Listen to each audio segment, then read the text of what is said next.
Okay, this is the last little part of the section 2.1 notes, the part that's in the big packet of 2.1 guided notes that you have. So the last little part just kind of connects differentiability with continuity and looks at how the two things are related. So not every function is going to be differentiable, and there's just some examples here that you see in the graphs. So on the first one, it's not going to be a differentiable at x equals 0 because you're going to have this vertical tangent. And remember, when we're talking about the derivative, we're talking about slope. So a vertical line would have an undefined slope. So because that slope is undefined, you're not actually going to be able to find the derivative, find the slope at that specific point. The second one, if you look down here, we've seen a graph similar to this before where you have the absolute value. We looked at this a lot with limits. Here you're going to have a problem at x equals 0 because the limit does not exist.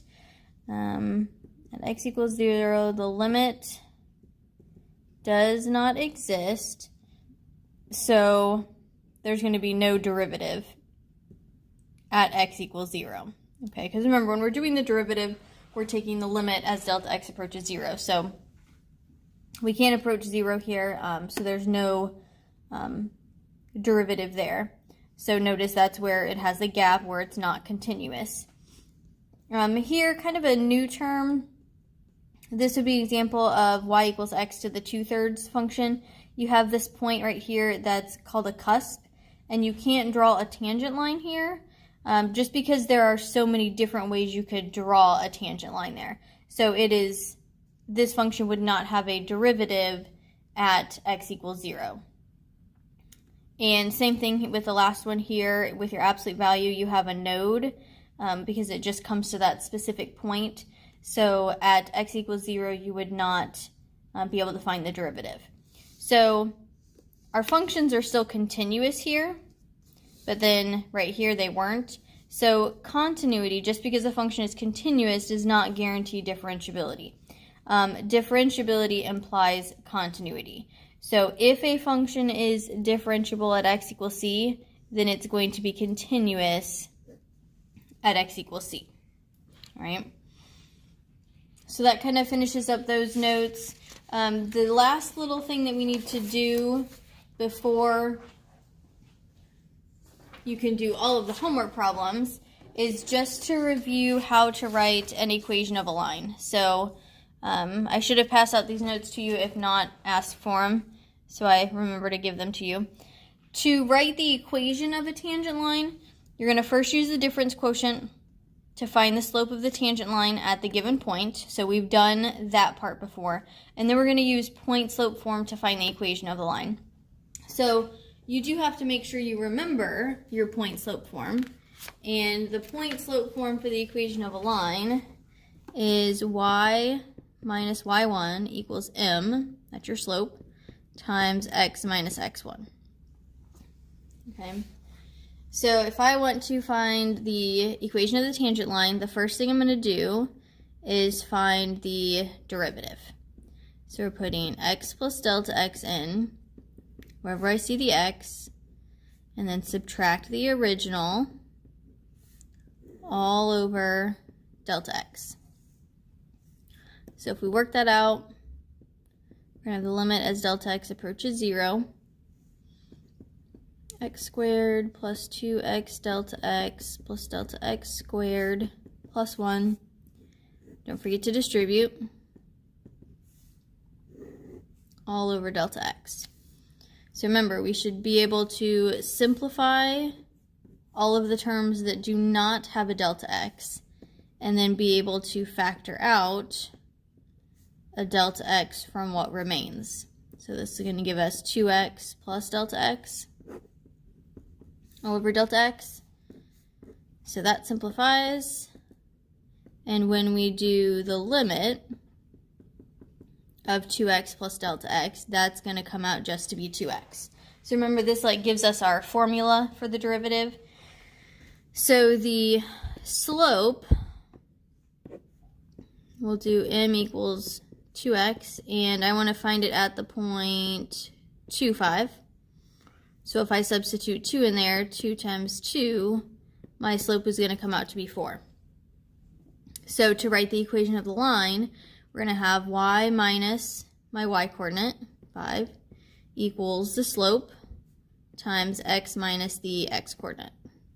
So, and we can just leave it like that. If you wanted to distribute and then solve for y, you could get it into, you could put it into slope-intercept form.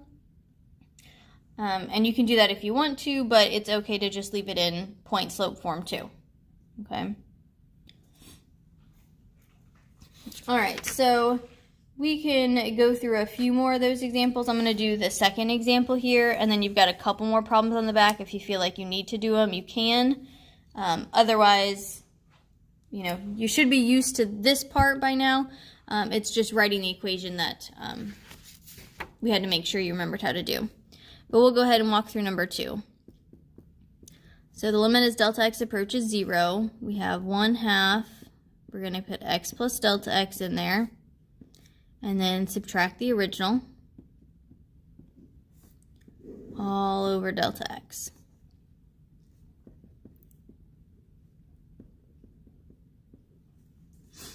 Let's see. Now, remember here, order of operations, we're going to have to multiply out that x plus delta x squared first.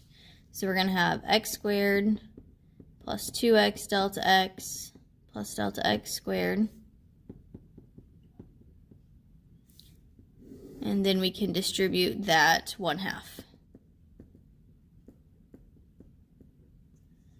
So we'll have 1/2 x squared. Half times 2 is just going to be 1 plus 1/2 delta x squared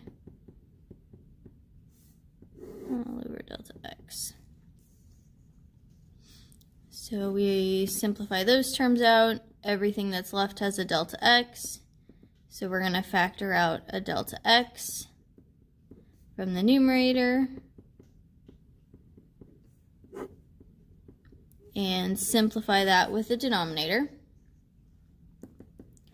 So when I substitute 0 in for delta x, we're going to end up with just x. Okay, so there's my derivative. Then if I want to find the slope,